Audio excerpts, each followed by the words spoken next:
this is Jess here from Scout Gazine. I'm here with my co-host Ryan. What's up, everybody? And we are talking to Rachel from Feed the Scene. Hi. How are you? I'm alive, mostly. It's very hot. Very, very hot. Feed the Scene is here at Camp Punksylvania for, I think, the second time, correct? Yes, this is our second year doing Camp Punksylvania. Serving up some great iced coffee and doing wonderful things for all of the people involved in Camp Punksylvania, the band, people who run it, Yep. media, everybody is treated well by Feed the Scene. We try very hard to make sure that people don't die. It's our second rule. Awesome. Don't die. Is that how you got this started? You didn't want people to die? If that's the second rule, what's the first rule? Well, the first rule is no spunk in the book. Spunk in the bunk. All right, We also run a band hostel, so we have a lot of people that sleep in my house. So that ended up the first rule. We were a lot younger then, so we were not as worried about people dying. Now we're all older, and that's more of a worry. So it became rule number 2. So it started out that way. You just started coming to Well, also, realistically, we were not originally outside. We were only feeding and housing people in my house. Right. So now that How we did have you expand hospitality. outside? What made you do that? So we were part of Four Chord Music Festival for a bunch of years as hospitality staff. We actually did the catering for the VIP brunch that they had. Every year, me and a couple of my friends, we would we would donate our labor to do the brunch for all of the people. And then they moved the venue into a larger space that didn't need us to do that because they had a staff that did that. So we reframed what we did for the festival, and that's where this coffee booth was born. Right. So, because everything outside is hot and people are pushing cases at 7 a.m. and then they're pushing cases again at 11 p.m. So it's a long, long day, and most of those people don't have the ability to leave or go anywhere. So we made sure that there was coffee on site, that there was caffeine, different options. We have food, we have vegan food, we have sweets if you just need some sugar. We have handmade popsicles, so it's really hot. So it's just, we'll go through like 500, 600 popsicles in 3 days. It's My crazy. kid probably takes 10 of them. I mean, it does. It takes a small army, Yeah. to make this happen. It's not a small And they stage, can't leave. it's over They here. can't Yeah. leave. There's nowhere to go. I mean, so they do have hospitality, main food, but sometimes you really just need something you can pick up that's wrapped and take it with you. Yep. And a hamburger isn't really that option most of the time. Right. Yeah, it's really incredible. We've seen you out and about before. We've seen you at This Is Not Garden Fest. What are some of the other festivals that we do? So we do Four Chord, we do Supernova Ska Festival, we do this Camp Punksylvania, and Croydon was the first. We did that for the first time this year. So we've worked with. I've technically worked with Four Chord since Four Chord 2, but we've only done the coffee booth for about 4 years now. So this is 4 years of us whittling it down to a fine science, and I can fit all of that into one 5x8 trailer. You did a lot more for This Is Not Garden Fest. Oh yeah, That Croydon Fest, we actually catered the entire thing. We did all the artist hospitality. We fed about 300 people a full dinner each night. Well, 100 people each night approximately, a full dinner, while also running the coffee booth. That was amazing. That was weird. We had to set up inside. It was very strange. Like the tent was inside the brewery. Uh-huh. So what can people do to help you out with this? Honestly, donations are always helpful. We are currently, I say just because if we're new to people, it's just to you. We took over the Sidebar in Baltimore. It's a 98 cap venue, and we have been restoring it for the last 2 years because obviously the speed of money and permitting is very slow. So donations are always helpful because right now we have a floor and we have walls, and every donation that comes in helps us get it open again faster. And so, there's not a lot of mid-sized venues anymore, and we're really more on the small side of small venues. But it's important for those places to exist because bands need a place to sort of be in the industry at that size. You need a place to start. Right, and you're fresh out of, whatever old spaces you can find in underground spots and garages and things, and it's like, we're sort of the first place you play when you get out of those spots. And so we need them because we lose them often to people who think they can make more money per square foot with another concept, and that's great, but the art that comes out of those things are important. Yeah, that is really important. I mean, we're all about being the scene.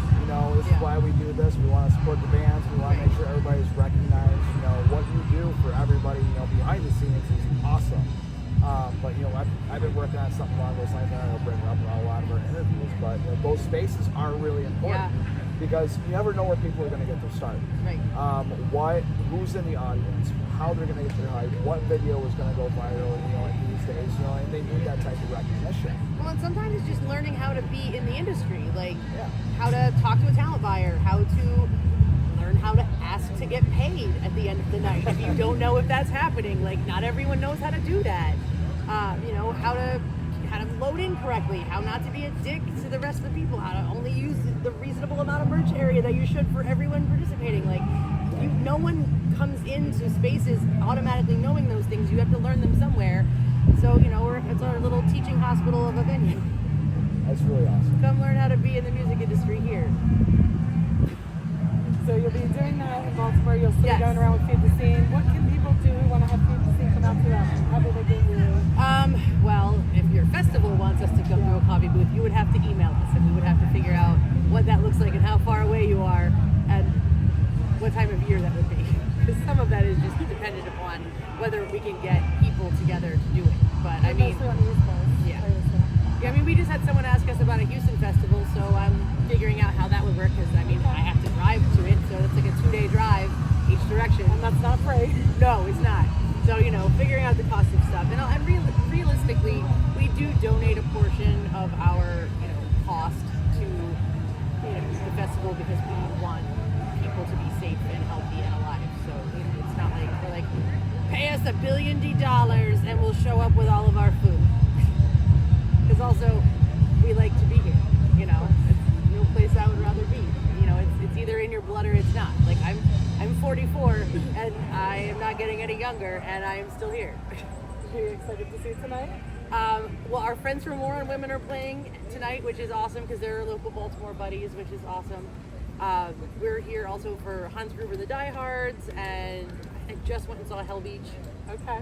So, I also have to man the booth most of the time, because a lot of these people will see at Fest, right, where no one has to work. So I try to let the rest of the staff have the time that they want to go see sets to do things. Well, your proximity to the main stage helps you. Right. It is very much easier to watch all of the main stage's sets when you are directly adjacent to it. So tonight, while you're watching the Vandals, if you want an ice cold coffee to keep you going for the rest of the night, come see Rachel.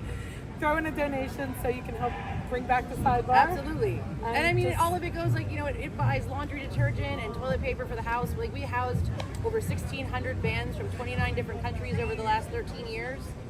So, every dollar that you give us goes directly to helping a band somehow. I don't get paid out of this. I have other income streams that pay me and cover my expenses. So, Feed the Scene doesn't pay me a salary. I do this because I love it. Right. So every dollar you donate is either going directly to the sidebar, or it's going directly to feed a band somewhere. Or to wipe their asses. We love seeing you everywhere.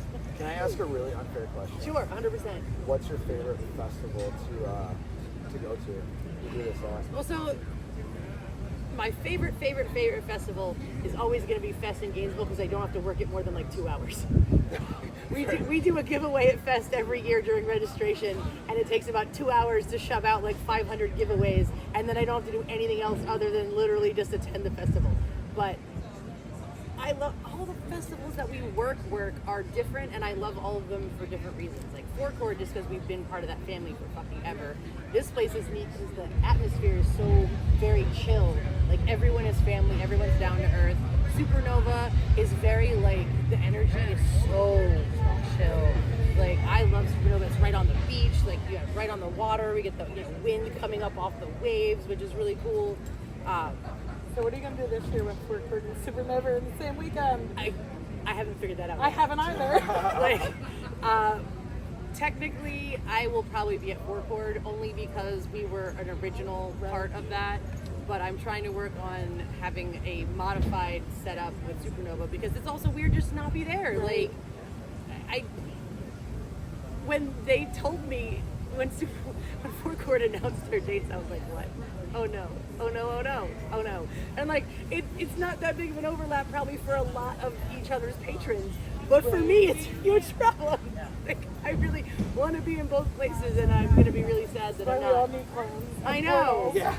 Yes, a portal. Well, so this happened one other year, that Supernova and Four Chord were on the same weekend, but it was back when Four Chord was only one day, and Supernova, I wasn't working it yet. So I worked the Saturday of Four Chord. We didn't do coffee booth yet. That was when we were still doing catering stuff.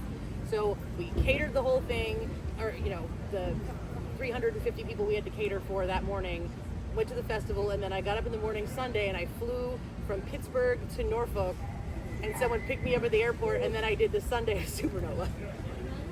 Sounds like a fun weekend. It was great. It was great. But also now all of those festivals are too many days to do that. And there's more and more festivals popping up. I know. We've had a couple of people who have asked if we would come be parts of their thing. So I'm gonna. Next year's gonna be interesting. We'll see if we end up at more things. Because also it's a lot of work. We hand make all the baked goods, all the popsicles, everything. So you need to take care of yourself too. Right. Well, it's also more like, the labor for that. Like, I can con some of my friends to come help every once in a while for some things, but like, if it gets to be a more regular thing, like that's hourly wages, and that's a whole different, ballgame. So it's just one more thing that everybody can do is to help support the scene. Right, Is yeah. help feed the scene. Yeah, if you donate, you might be paying for someone's popsicles backstage who then didn't die. Yeah. We got a lot of people who are like, I'm about to pass out. Where's the water? Do you have something cold? Yes, we do. Yes, I do. There's a popsicle, fresh fruit. Eat a popsicle. Sit down for 5 seconds and eat a popsicle. Hydrate before you dehydrate. Right, exactly.